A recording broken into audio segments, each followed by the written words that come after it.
home as well as in the Middle East, is the guest joining us now. For purposes of full disclosure, he is my personal physician. You may know him better as president and founder of the American Islamic Forum for Democracy. He is Dr. JD Jasser. Dr. Jasser, we thank you this morning, sir, for Skyping in from Phoenix. Well, it's great to be with you, JD. Thanks for having me back. JD, you just authored a piece that appeared on the opinion pages of the Arizona Republic, and it had to do about being criticized at your own mosque, at your own house of worship, for being critical of Hamas. Could you share with our viewers what happened to you?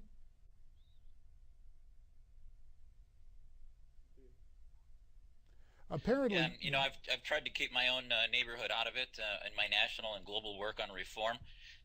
But ultimately, as we try to keep them out, all politics are local, and the Council on American Islamic Relations has had a national operation in trying to criticize and marginalize our work. And our imam took it upon himself during one of our biggest holidays of the year a few weeks ago to basically say that there are Muslims within our community that are working against us, that are not amongst us, that spread hate on Fox News and national TV. And he never had the courage to use my name, but it was abundantly clear to everyone in the room who he was talking about. And ultimately, this is what happens when people say, where are the moderate voices? Why aren't people speaking out? They were upset because a week earlier I had a number of times on national TV criticized Hamas and said that while the plight of the Palestinians is severe and we need to pay attention to it, it's really primarily the result of the warmongering of Hamas. And sure enough, they went into overdrive to marginalize my ideas and make it seem like I'm some type of pariah. And this is what they do. If you try to reform and try to target the real problems in our community, they will marginalize you and make you seem to be a traitor. And I called them out on it, and now they're running for cover and writing letters that that's not what they meant, and I'm paranoid and all these things. And this is the issue, is that when people say, where are the moderate voices, they come into our backyards, and groups like the Council on American Islamic Relations, fed by the Organization of Islamic Cooperation globally, will not tolerate dissent. JD, let me just ask you, it's a personal question, but it's the obvious one to ask now. Personally, with that attack in your own mosque, are you and your family able to remain in that fellowship of faith? We will. We won't surrender to intimidation, to bullying from the bully pulpit, if you will. This is a mosque that we helped found. When it was formed after 9/11, we defended its right to be built. I actually was asked to represent it when the city council was asking us not to build because it was the wrong time, and I reminded them about religious liberty issues. And ultimately, there are many moderates. I think the majority of people there are not part of the Islamist movement, and it's just a leadership problem. And I think ultimately, if we surrender the mosque, we've surrendered our faith. And they have, even this imam that targeted me, he does some good work spiritually, teaching Quran and other things. And we can't just step away and not engage in reform with our mosque leadership. Our organization, AIFD, believes in separation of mosque and state, and if we don't get into the mosque debate, we can't engage in those reforms. Well, let's turn back to the more international debate and that organization Hamas and the media coverage of Hamas through Western eyes. Let's take a look at a montage created by the Washington Free Beacon on that subject, and then I'd like to get your reaction following it. Hamas, okay? And I'm not excusing the group. It's obviously a group the U.S. considers to be a terrorist group. I'm certainly not defending Hamas. I'm not defending Hamas. I'm not defending Hamas. I'm not defending Hamas. That's not a pro-Hamas statement. I'm not defending Hamas. I'm not defending Hamas. I'm just saying that this was an escalated situation. I don't support Hamas. It's not a justification. Sounds like it is. It's a fine enough answer by Hamas. I don't agree with Hamas's strategy. Even assuming that Hamas is as vile as it's been made out to be, nothing justifies this type of disproportionate force. That this causes a lot of them to be desperate and turn to violence. I'm not excusing it. I'm not excusing it in any way. Well, it's an apology like me, for a terrorist organization. You should be ashamed of yourself for saying that to me, of all people. There's a Jewish star tattooed on my hand. Well, we found out about Geraldo Rivera's hand tattoo, but that notwithstanding, JD, when you hear all this disclaimer, hey, I'm not defending Hamas, in actuality, Do you believe the Western press has essentially started defending Hamas?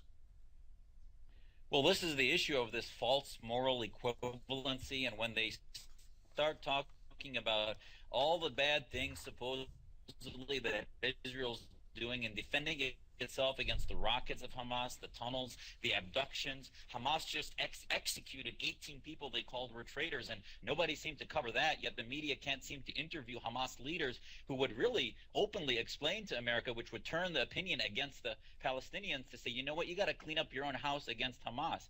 And you know what, it was the same thing this imam did. They're saying, oh, he wasn't referring to Hamas, you know, even though he was promoting the Palestinian cause, and it's basically all about anti-Semitism, anti-Israeli sentiment, and they sort of ignore Hamas because the media gives them a pass, think tanks give them a pass, activists give them a pass, and the bottom line is you go to war because of leadership, because of rockets being sent from Gaza. That's why Israel had to go to war. So it was no different than the narrative in Iraq and Afghanistan, where they showed America doing all this so-called killing of civilians, etc.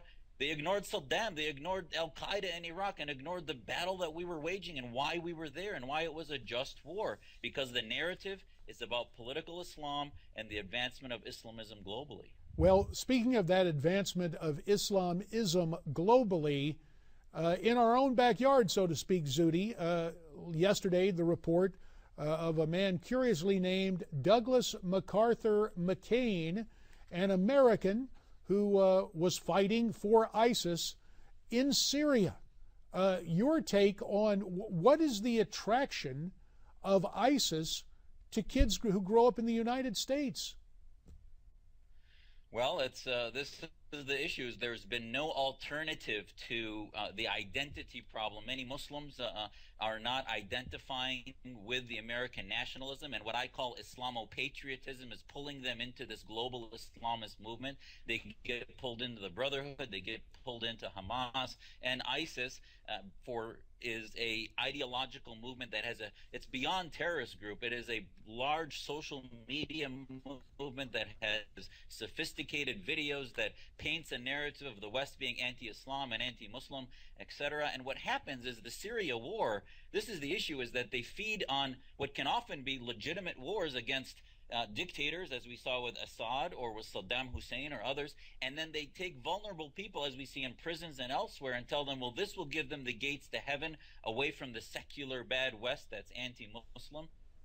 And that narrative is not being countered by America because we have no strategy. We're not engaging reformist Muslims. We're not taking sides within the House of Islam. We haven't had a liberty doctrine, which I call is necessary to advance pro-Muslim but yet anti-Islamist sentiment over the next generation. So we're losing the war of ideas to the Islamists and letting ourselves get painted by the enemy. Zuhdi Jasser, about a minute remains. You were a Navy captain before going into private practice there in Arizona. You know about things military. What should the United States be doing? Should we take a larger role in the fight against ISIS? You got about 30 seconds, Zuhdi.